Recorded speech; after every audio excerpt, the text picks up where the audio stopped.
Electrovalent bond और आयनिक bond. ठीक है, इलेक्ट्रोवैलेंट बांड का मतलब यह होता है कि जब कोई परमाणु दूसरे परमाणु को इलेक्ट्रॉन दे, लेकिन दिया गया इलेक्ट्रॉन जोड़े का नहीं होना चाहिए। यदि दिया गया इलेक्ट्रॉन जोड़े का नहीं है तो ऑलरेडी वह इलेक्ट्रोवैलेंट बांड होता है। जब कोई परमाणु दूसरे परमाणु को इलेक्ट्रॉन दिए, लेकिन दिया गया इलेक्ट्रॉन बिना जोड़े का होना चाहिए और वह उसे वापस न ले, तो वहाँ पर इलेक्ट्रोवैलेंट बांड बन जाता है। जैसे आप सोडियम क्लोराइड को देखिएगा, सोडियम क्लोराइड में सोडियम का एटॉमिक नंबर क्या होता है? 11 होता है। बाहर में कितने इलेक्ट्रॉन होते हैं? इसके 1 होते हैं। क्लोरीन के कितने होते हैं? 17 होते हैं। बाहर में कितने हैं? 2, 8 और 7 है। इस तरह से तो आप यहाँ पर देख सकते हैं कि मैंने ये इसका बंटन नियम के आधार पे इसको मैंने इलेक्ट्रॉन को डिस्ट्रीब्यूट किया हुआ है। तो यहाँ पर सोडियम एटम है, इसके बाहरी कोश में 1 इलेक्ट्रॉन है। अब इनको 8 होने के लिए कितने इलेक्ट्रॉन की जरूरत है? 7 इलेक्ट्रॉन की। और इनके बाहरी कोश में 7 है, इनको 8 होने के लिए कितने की? 1 की। तो यदि सोडियम अपना 1 इलेक्ट्रॉन क्लोरीन को दे देता है, एक क्लोरीन एटम है, तो इसके पास आसानी के साथ क्या हो जाएंगे? 8 हो जाएंगे। तो इस तरीके सोडियम क्या होता है? अपना 1 इलेक्ट्रॉन क्लोरीन को दे देता है और जैसे ही वह 1 इलेक्ट्रॉन सोडियम क्लोरीन को देता है, वह कीटान में बदल जाता है। क्योंकि कोई भी परमाणु किसी दूसरे परमाणु को जब इलेक्ट्रॉन देता है तो उसके ऊपर धनायन आ जाता है, कीटान आ जाता है। जितना देता है इलेक्ट्रॉन उतना उसके ऊपर धनायन आ जाता है, और जो परमाणु इलेक्ट्रॉन को लेता है जितना लेता है उसके ऊपर उतना ऋणायन आ जाता है। तो इस तरह से सोडियम के ऊपर क्या हो गया? प्लस हो गया, 1 प्लस आ गया, क्योंकि सोडियम ने अपना 1 इलेक्ट्रॉन क्लोरीन को दिया हुआ है। क्लोरीन ने 1 इलेक्ट्रॉन सोडियम का लिया, इसलिए इसके ऊपर क्या हो गया? Cl माइनस हो गया। अब इस तरह से आप देखेंगे कि यहाँ पर 1 इलेक्ट्रॉन दिया जा रहा है, तो 1 का मतलब होता है बिना जोड़े का इलेक्ट्रॉन, क्योंकि जब जोड़ा होगा तो वह 2 होगा। तो यहाँ पर 1 है। दूसरी बात यह है कि जब यह 1 इलेक्ट्रॉन इनको दिए तो वापस नहीं लिए, इसलिए यहाँ पर क्या होगा? कोऑर्डिनेट बांड होगा। तो यहाँ पर इलेक्ट्रोवैलेंट बांड होगा। दूसरी चीज़ें यहाँ पर यह है कि जैसे इन्होंने इनको दिया, सोडियम प्लस आ गया, Cl माइनस आ गया, तो यह आयन आ गया। तो इससे साबित हो रहा है कि सोडियम क्लोराइड के अंदर इलेक्ट्रोवैलेंट बांड के साथ साथ आयनिक बांड भी है। क्यों है? क्योंकि वह इलेक्ट्रॉन को दे रहा है बिना जोड़े का और वापस नहीं ले रहा है, इसलिए यह क्या हो गया? इलेक्ट्रोवैलेंट बांड हो गया। और आयन बन जा रहा है, तो आयन की वजह से जो बांड यहाँ पे बन रहा है वह क्या हो रहा है? आयनिक बांड। तो कंडीशन यह रहा कि सोडियम और क्लोरीन के बीच में ऑलरेडी यह केटान है और यह क्या है? एनान है, और जैसे ही आपस में मिल गए क्या बना दिए? Sodium chloride. क्या बना दिए ये? Sodium chloride. यानी यहाँ पर आयन के बीच में भी बांड बन रहा है, इसलिए यह इलेक्ट्रोवैलेंट बांड की वजह से के साथ साथ आयनिक बांड भी है। यह इलेक्ट्रोवैलेंट बांड के साथ साथ क्या है? आयनिक बांड भी है सोडियम क्लोराइड। ठीक है क्या? अब यहाँ पर देखिए, सोडियम क्लोराइड जो नमक का सूत्र होता है, बड़ा ही पॉपुलर है, ये साल्ट है, ये सिंगल साल्ट है सोडियम क्लोराइड। ठीक है, यह सॉलिड होता है। सोडियम क्लोराइड क्या होता है? सॉलिड होता है। अब आप यहाँ पर देखिए, आपको हम बता दें कि 1 सोडियम तो 1 क्लोरीन आयन की वजह से बांड बन रहा है, फिर 1 सोडियम तो फिर 1 क्लोरीन आयन की वजह से बांड बन रहा है, फिर 1 क्लोरीन, फिर 1 सोडियम आयन की वजह से बांड बन रहा है, फिर 1 क्लोरीन, फिर 1 सोडियम आयन की वजह से बांड बन रहा है। तो ये तरीका होता है।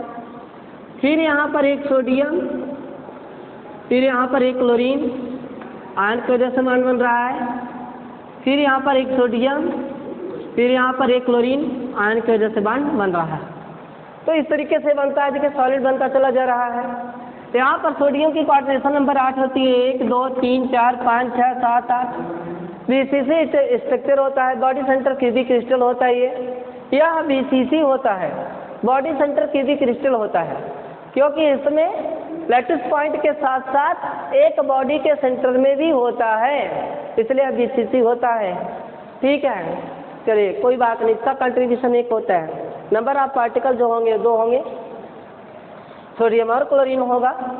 तो इस तरीके से आप देखिए, आपने सुना होगा कि जब आपके यहाँ जो लाइट आती थी आज तक के यहाँ मीटर लग गया है, लेकिन कुछ समय पहले हम लोगों के गांव में वायर ऐसे खुला जाता था खंभों से, और हम लोग उसमें कटिया फंसा करके लाइट जलाते थे, बल्ब को जलाया करते थे। तो उसमें होता क्या था कि जब चिकन वाले आते थे तो हम लोग कटिए को खींच लेते थे और आसानी के साथ संपर्क उससे टूट जाता था, यानी उसकी कोई चिक नहीं। लेकिन उसमें एक खासियत यह थी कि आपकी जो कटिया होती थी है ना, इलेक्ट्रिक हुक जो आप उस पर लगाते थे, उसमें कार्बन आता था। जैसे आप पिक्चर देख रहे हैं, सीरियल देख रहे हैं और कार्बन आ गया तो वहाँ से वो चकचकाना शुरू हुआ, तो आप देखते हैं टेलीविज़न पर भी इस तरीके से लाइनें आने लगती हैं। या कभी कभी ऐसा भी हो जाता है कि लाइट बिल्कुल कमज़ोर हो जाती थी, तो आपने देखा कि विदाउट मीटर वाली पावर का हमारे घर में, घर के पीछे या घर के सामने कहीं भी हम लोग एक अर्थिंग बनाया करते थे। जैसे ही लाइट कम होती थी अर्थ बना रहता था, उसमें हमारे घर वाले यह कहते थे कि जाइए उसमें नमक डाल दीजिए और पानी डाल दीजिए ताकि पावर क्या हो जाए, बढ़ जाए। हम लोगों को सोचना चाहिए था कि वहाँ नमक क्यों डाला गया और पानी क्यों डाला गया। इसलिए क्योंकि जो सोडियम क्लोराइड है वह सॉलिड है, और जैसे ही इस पर हम पानी डालेंगे, आप कभी मत सोचा करिए कि नमक को पानी में डाल रहे हैं तो नमक घुल रहा है, नहीं। नमक के अंदर इलेक्ट्रोवैलेंट बॉन्ड है। नमक पानी में घुल करके हाइड्रोलिसिस होता जरूर है, लेकिन सोडियम और क्लोरीन के बीच का बॉन्ड नहीं टूटता है। इसलिए नमक में डाला हुआ पानी को अगर आप ज़्यादा हीट करते हैं तो बाद में पुनः नमक पा सकते हैं, बट वो सॉलिड फेज में रहेगा, दानेदार रहेगा, रवा रहेगा। तो इसी तरीके से होता क्या है कि जब उस नमक को हम अर्थिंग में डालते हैं और पानी डालते हैं तो हालांकि हाइड्रोलिसिस हो गया, वो घुला जरूर, लेकिन सोडियम क्लोरीन के बीच में बॉन्ड नहीं टूटा हुआ है।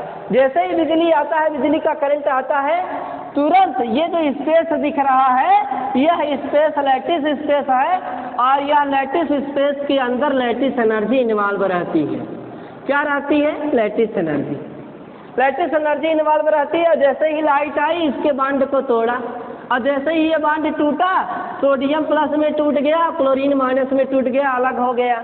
अब होता क्या है, तो क्लोरीन माइनस है तो माइनस का मतलब क्या है, इलेक्ट्रॉन है, क्योंकि electron already you know that about the electron is the formal charge is the minus charge होता है इलेक्ट्रॉन का फॉर्मल चार्ज, तो इसलिए वहाँ पे इलेक्ट्रॉन बढ़ गया, विद्युत दर बढ़ गई, जो हम सीरियल देख रहे थे आराम से देख सकते हैं। तो यही कारण है कि जब हमारे घरों में अर्थ बनता था तो उसमें हम पानी के साथ साथ नमक डालते थे, और उससे सावधानी पूर्वक डालने की कोशिश किया जाता था, क्योंकि धार के साथ अगर आप पानी डालते तो आपको भी आराम से बुला लेती।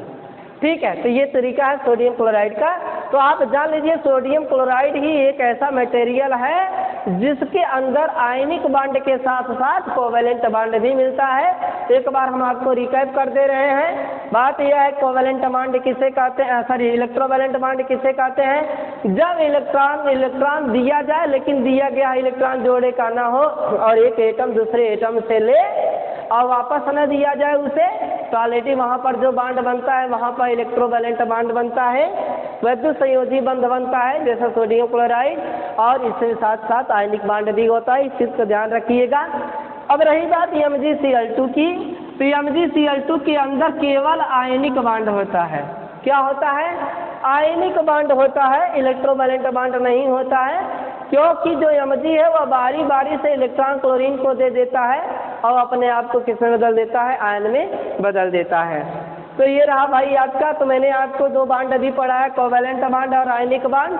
कोवैलेंट बॉन्ड का मतलब होता है इलेक्ट्रॉनिक के साझेदारी के द्वारा एक इलेक्ट्रॉनिक के साझेदारी करेगा सिंगल कोवैलेंट बॉन्ड, दो इलेक्ट्रॉनिक के साझेदारी करेगा डबल कोवैलेंट बॉन्ड, तीन इलेक्ट्रॉनिक के साझेदारी करेगा ट्रिपल कोवैलेंट बॉन्ड। उसके बाद मैंने आपको बताया कि इलेक्ट्रोवैलेंट कोऑर्डिनेट बॉन्ड बताया, इसमें हमने आपको बताया भाई इलेक्ट्रॉन जोड़े का दिया जाता है, वापस नहीं दिया जाता है, इसे एक तीर से प्रदर्शित किया जाता है।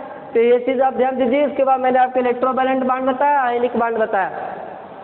बड़ा इंपॉर्टेंट एक बॉन्ड और याद आ रहा है, मॉलिक्यूलर हाइड्रोजन बॉन्डिंग। इसको थोड़ा सा देखिएगा, यह बहुत ही इंपॉर्टेंट है, मॉलिक्यूलर हाइड्रोजन बॉन्डिंग। अब देखिएगा मॉलिक्यूलर हाइड्रोजन बॉन्डिंग। पहली बात तो आप जाना करिए कि मॉलिक्यूल्स दो प्रकार के होते हैं। अणु की परिभाषा सुन लीजिएगा, अणु क्या होते हैं। अणु जो होते हैं वो परमाणुओं से मिलकर के बने होते हैं। ध्यान से सुनिएगा, अणु क्या होते हैं, परमाणुओं से मिलकर के बने होते हैं। अणु की परिभाषा होती है पदार्थ का वह सूक्ष्मतम कण जो रासायनिक अभिक्रिया में भाग नहीं लेता है लेकिन वह स्वतंत्र अवस्था में रह सकता है। यानी अणु जो होता है दो या दो से अधिक के परमाणु के मिलने से बना करता है और इसमें यह कंडीशन हुआ करती है।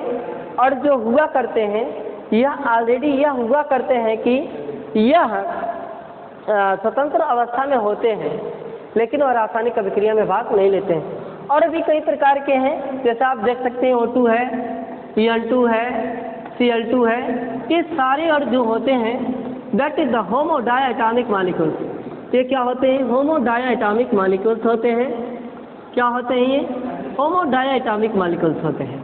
उसके बाद जैसे आप देखिए Cl है, HBr है ना, ये सब हेटेरो क्या है? ये हेटेरो डायटॉमिक मॉलिक्यूल। क्या है ये? Hetero diatomic molecule. ये कैसे? ये क्या है भाई? हेटेरो डायटॉमिक मॉलिक्यूल्स है। जैसे CO2 है, NO2 है, ये सभी क्या 2 और 1 3 हेटेरो ट्राई एटॉमिक मॉलिक्यूल्स। ये क्या है?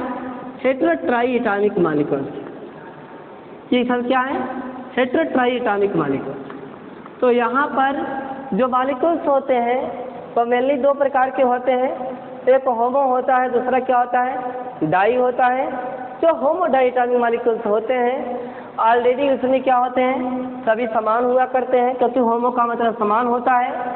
जब हेटेरो की बात आती है तो उसमें भी दो भी होते हैं, 3 भी होते हैं, 4 भी हुआ करते हैं। तो ये कंडीशन आपकी हुआ करती है। तो यह हेटेरो ट्राई एटॉमिक मॉलिक्यूल्स हुआ करते हैं। आप यह भी देख सकते हैं। तो ये चीज़ें आप थोड़ा सा ध्यान दीजिएगा और किया करिएगा, ठीक है।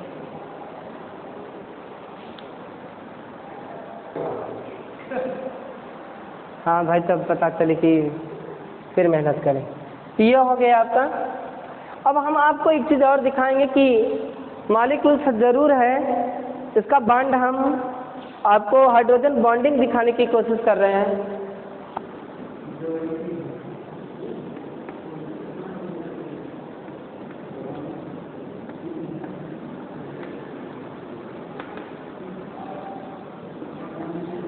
हाइड्रोजन बॉन्डिंग की देखिएगा आप क्या होता है।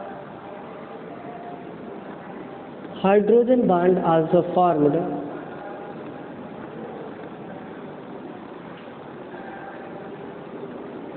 Hydrogen bond also formed in molecule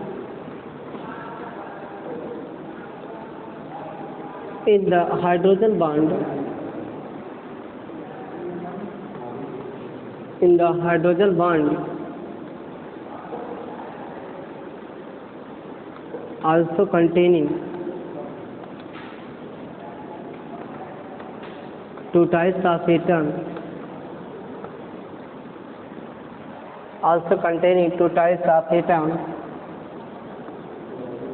one is 2 types of atom. One is more electronegative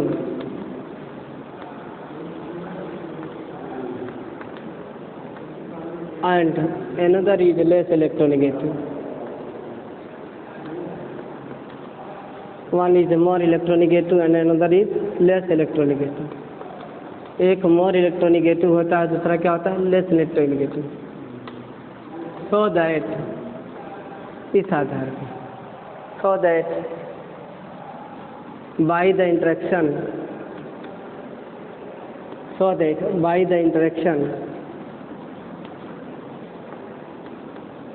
between the less electronegative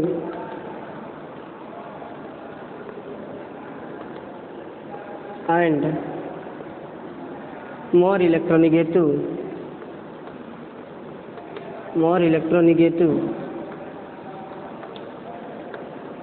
formed a bond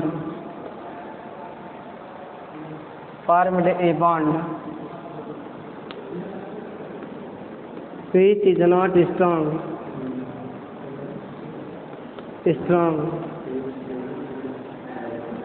that is known as hydrogen bonding. Hydrogen bond. यहाँ पे लिखा हुआ है, पढ़ सकते हैं आप। Hydrogen bond also found in the molecules in the hydrogen bond also contain two types of atom, one is more electronegative and another is less electronegative, so that by the interaction between the less electronegative and the more electronegative formed a bond which is not strong, that is known as hydrogen bonding। यानी यहाँ पे कहना यह है, जो hydrogen bond हुआ करता है वह ऑलरेडी लेस इलेक्ट्रोनेगेटिव और मोर इलेक्ट्रोनेगेटिव एलिमेंट के रूप में हुआ करता है। यानी वहाँ पर आकर्षण होता है एक मोर इलेक्ट्रोनेगेटिव एलिमेंट का और एक लेस इलेक्ट्रोनेगेटिव के एलिमेंट के बीच में। जब आकर्षण के द्वारा कोई बॉन्ड बना करता है तो उसे हम हाइड्रोजन बॉन्डिंग के नाम से जानते हैं। किसके नाम से जानते हैं? हाइड्रोजन बॉन्डिंग के नाम से जाना जाता है। जैसे HF, जैसे क्या हो गया HF, इसे हम डॉट डॉट से प्रदर्शित करते हैं। HF इस तरह से देख सकते हैं आप। F more electronegative element, H क्या है? Less electronegative element.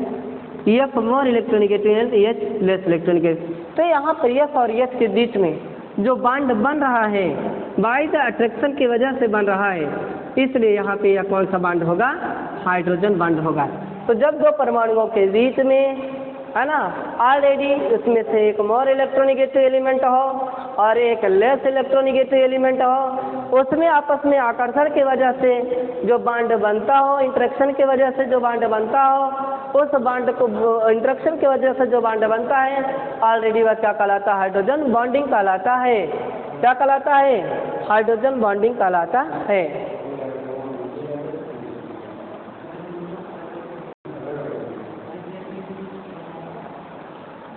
अब आप यहाँ पर देख सकते हैं types of hydrogen bond.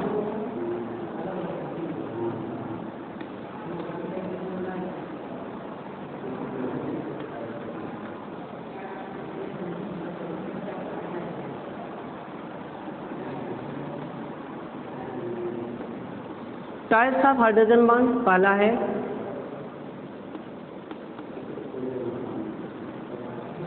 Intermolecular hydrogen bonding. पहला क्या है? Intermolecular hydrogen bonding.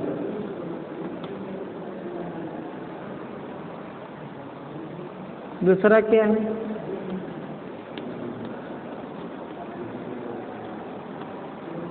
Intramolecular hydrogen bonding.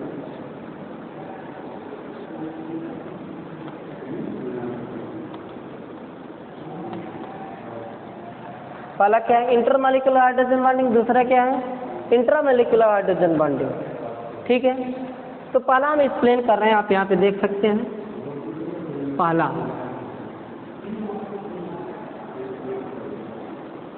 Intermolecular hydrogen bonding.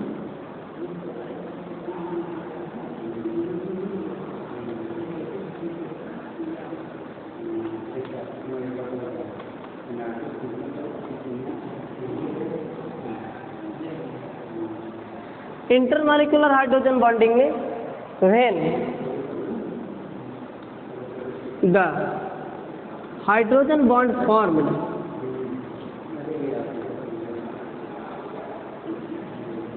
Bye the attraction of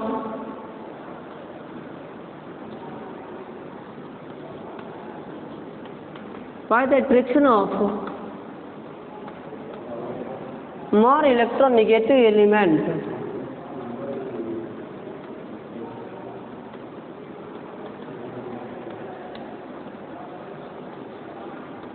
and less electronegative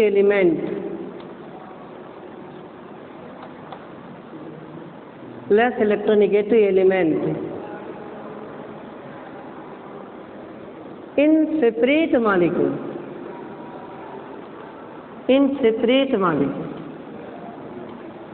जब सेपरेट मॉलिक्यूल के बीच में हाइड्रोजन बॉन्ड बनता है, यहाँ पे लिखा हुआ है, आप यहाँ पर देख सकते हैं। हमने आपको बताया हाइड्रोजन बॉन्ड के प्रकार, हाइड्रोजन के बॉन्ड के प्रकार में तो मैंने आपको बताया, मैंने कहा ये दो प्रकार के होते हैं। पहला इंटरमॉलिक्यूलर हाइड्रोजन बॉन्डिंग और दूसरा इंट्रामॉलिक्यूलर हाइड्रोजन बॉन्डिंग। तो इंटरमॉलिक्यूलर हाइड्रोजन बॉन्डिंग क्या होता है? व्हेन द हाइड्रोजन बॉन्ड है ना फॉर्म्ड, क्या लिख दीजिए formed, sorry formed by the attraction of more electronegative element and the less electronegative element in the separate molecule। जब सेपरेट मॉलिक्यूल्स हो और उसमें मोर इलेक्ट्रोनेगेटिव एलिमेंट और लेस इलेक्ट्रोनेगेटिव एलिमेंट के बीच में बॉन्ड बन रहा हो, है कि नहीं, तो ऑलरेडी वहाँ पर क्या होगा कि इंटरमॉलिक्यूलर हाइड्रोजन बॉन्डिंग होगी। क्या होगी? इंटरमॉलिक्यूलर हाइड्रोजन बॉन्डिंग होगी। ये केस है।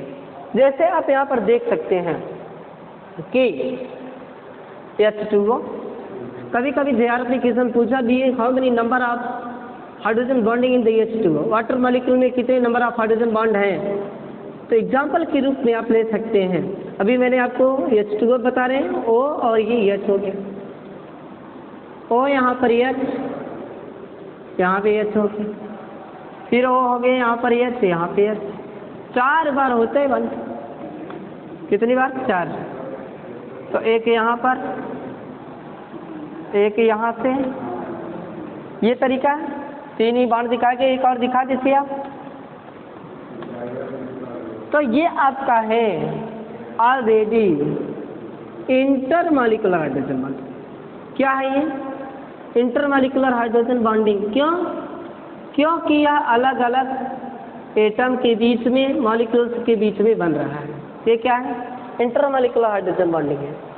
जैसे HF, क्या है ये? HF है।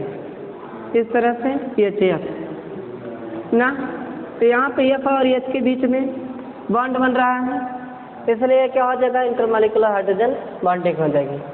तो इंटरमॉलिक्यूलर हाइड्रोजन बॉन्डिंग का मतलब होता है जब हाइड्रोजन बॉन्ड अलग अलग अणुओं के बीच में बनता हो। जब हाइड्रोजन बॉन्ड कहाँ बनता हो? अलग अलग अणुओं के बीच में बनता हो, तो वहाँ पर क्या होता है? इंटरमॉलिक्यूलर हाइड्रोजन बॉन्डिंग होती है। क्या होती है? इंटरमॉलिक्यूलर हाइड्रोजन बॉन्डिंग होती है।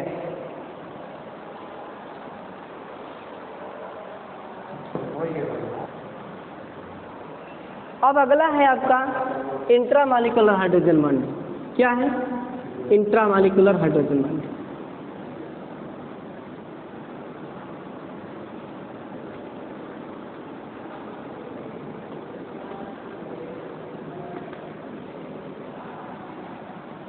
इंट्रामॉलिक्यूलर हाइड्रोजन बॉन्डिंग का मतलब होता है अंतः अणुक हाइड्रोजन बंध। क्या होता है? अंतः अणुक हाइड्रोजन बंध। When hydrogen bond formed,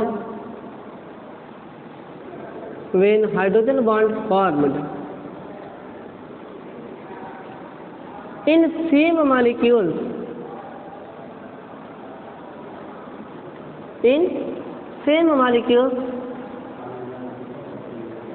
same molecules के बीच में ही जब हाइड्रोजन बॉन्ड बनता हो तो उसे हम क्या कहते हैं?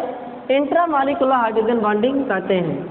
एग्जाम्पल के रूप में जैसे आप यहाँ देख सकते हैं, ये आपका फिनॉल है, लेकिन आप इसे H कर दीजिए, ये C double bond O, that is H। तो यहाँ पर आप देख सकते हैं कि H और O के बीच में क्या बनेगा? बॉन्ड बनेगा। तो यह क्या हो गया? Intramolecular hydrogen bonding. क्या हो गया ये? इंट्रामॉलिक्यूलर हाइड्रोजन बॉन्डिंग, है कि नहीं? इंट्रामॉलिक्यूलर हाइड्रोजन बॉन्डिंग हो गई। इसका नाम होता है सैलिसिलल्डिहाइड। क्या होता है ये? सैलिसिलल्डिहाइड, सैलिसिलल्डिहाइड ना। ये और देख सकते हैं आप, ये आपका H है, C double bond O, single bond OH है। देखिए ये, तो यहाँ पर भी आपका इंट्रामॉलिक्यूलर हाइड्रोजन बॉन्डिंग बन रहा है। और ये क्या होता है? Salicylic acid. क्या है ये? Salicylic acid. तो इस तरह से आपने देखा कि हाइड्रोजन बॉन्ड जो होता है दो अणुओं के बीच में बना करता है। दो अणुओं के बीच में आपस में एक मोर इलेक्ट्रोनेगेटिव एलिमेंट होता है और एक लेस इलेक्ट्रोनेगेटिव एलिमेंट होता है। उनमें आपस में परस्पर आकर्षण की वजह से बंध बनता है, जिस जिसमें भी हाइड्रोजन बॉन्डिंग मिलता है वह सभी लिक्विड के फॉर्म में होते हैं। जिसमें भी हाइड्रोजन बॉन्डिंग मिलता है वह सभी किस में होते हैं? लिक्विड के फॉर्म में होते हैं, है कि नहीं? जिसमें भी क्या होते हैं? जिसमें भी हाइड्रोजन बॉन्डिंग होता है तो लिक्विड फॉर्म। इस पर क्वेश्चन एक आता है कि H2O is water and H2S is gas. भाई H2O क्या है? वाटर है, जल है, लिक्विड के फॉर्म में है, लेकिन H2S गैस है। यानी किसी भी H2O इज वाटर, क्योंकि इसमें वाटर इसलिए क्योंकि उसमें हाइड्रोजन बॉन्डिंग मिलती है कि नहीं? उसमें क्या मिलता है? हाइड्रोजन बॉन्डिंग मिलती है, और वह ऑलरेडी उसमें एक मोर इलेक्ट्रोनेगेटिव एक लेस इलेक्ट्रोनेगेटिव एलिमेंट है। लेकिन H2O इस गैस इसलिए है क्योंकि इसमें हाइड्रोजन बॉन्डिंग नहीं मिलती है। H2O इस गैस इसलिए है क्योंकि इसमें हाइड्रोजन बॉन्डिंग नहीं मिलती है। तो इस तरीके से मैंने आपको हाइड्रोजन बॉन्ड पढ़ाया है ना, ये तरीका हो गया।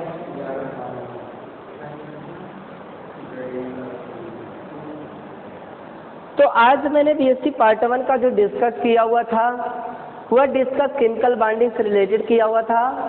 केमिकल बॉन्डिंग में मैंने आपको बताया था कि भाई एक इलेक्ट्रॉन दूसरे परमाणु के कोष में जाता है, दूसरे परमाणु का कोष इलेक्ट्रॉन पहले वाले कोष में आता है, इस तरीके से वहाँ पर एक बॉन्ड बन जाता है, और बॉन्ड बन करके वो आपस में एक नया ऑर्बिटल बना देते हैं, जो हाइब्रिडाइजेशन के अंतर्गत हम लोग पढ़ा करते हैं।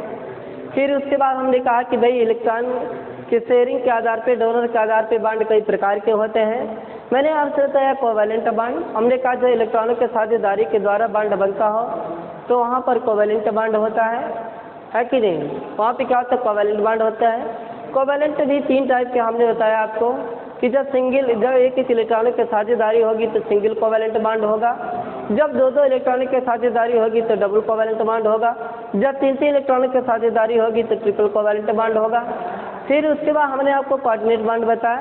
हमने कहा कोऑर्डिनेट बॉन्ड के लिए आपको ऑलरेडी एक प्रकार का means lone pair of electron मौजूद होना चाहिए, उसके पास ऑलरेडी इलेक्ट्रॉन डेफिशिएंट एटम मौजूद होना चाहिए जो उसको ले, इलेक्ट्रॉन रिच मॉलिक्यूल होना चाहिए, इलेक्ट्रॉन डेफिशिएंट मॉलिक्यूल होना चाहिए। फिर उसके बाद हमने आपको कोऑर्डिनेट बॉन्ड बताया कि यह एक तीर से प्रदर्शित किया जाता है, और यह जिसको दे दिया जाता है उसे वापस नहीं लेता है। जो तीर होती है वो दिशा को बताती है, इसलिए सदिश राशियों में फिजिक्स में तीर से सदिश राशियों को प्रदर्शित किया जाता है ना। तीर की जो मुँह होती है वो दिशा को प्रदर्शित करती है, तीर का पुष्प परिमाण को प्रदर्शित करता है। परिणाम और परिमाण 2 चीज़ें हुआ करती हैं। परिणाम किसी चीज़ का नतीजा हुआ करती है, और परिमाण जो होता है लंबाई चौड़ाई ऊंचाई हुआ करती हैं, है ना, ये नाप हुआ करती हैं। फिर इसके बाद हमने आपको बताया भाई आयनिक बॉन्ड या इलेक्ट्रोवैलेंट बॉन्ड, उसमें हमने बताया कि इलेक्ट्रॉन डोनर किया जाता है लेकिन अयुग्मित किया जाता है, जोड़े का नहीं किया जाता है कि नहीं, और वह आयनिक भी हो जाता है। तो ये केस रहा भाई, आप थोड़ा सा ध्यान दिया करिए, ठीक है। फिर उसके बाद होता है आपका आयनिक के बाद फिर मैंने आपको बताया आयनिक बॉन्ड हो गया, इलेक्ट्रोवैलेंट हो गया। फिर हाइड्रोजन बॉन्डिंग मैंने आपको बताया भाई हाइड्रोजन बॉन्ड होता है। ऑलरेडी हाइड्रोजन बॉन्ड में 2 प्रकार के बॉन्ड हुआ करते हैं, इंटरमॉलिक्यूलर हाइड्रोजन बॉन्डिंग हुआ करती है और इंटरमॉलिक्यूलर हाइड्रोजन बॉन्ड हुआ करता है। तो इस तरह से जब 2 इलेक्ट्रॉन आपस में, है ना, आयनिक बॉन्ड हुआ करता है, स्मॉल इलेक्ट्रोनेगेटिव एलिमेंट और लेस इलेक्ट्रोनेगेटिव आकर्षण की वजह से जो बॉन्ड बनता है, तो इस तरह से वहाँ पर हाइड्रोजन बॉन्ड बनता है। अगर एक ही मॉलिक्यूल्स के बीच में बन रहा है तो उसे हम इंट्रामॉलिक्यूलर हाइड्रोजन बॉन्डिंग कहेंगे, अगर 2 अणुओं के बीच में बनेगा तो उसे हम इंटरमॉलिक्यूलर हाइड्रोजन बॉन्डिंग कहेंगे। तो इस तरीके से आपका केमिकल बॉन्ड समाप्त हो जाता है। और अगली कक्षा में देखिएगा प्लान क्या रहता है, जहाँ तक आशा है अगर BSc पार्ट 1 का पढ़ाएंगे तो सॉलिड स्टेट पढ़ाएंगे, ठीक है। और इस तरह से आप लोग मन लगा करके पढ़िए, लॉकडाउन में रहिए और अपने नियमों का पालन कीजिए अच्छे से। और ओके, थैंक्स।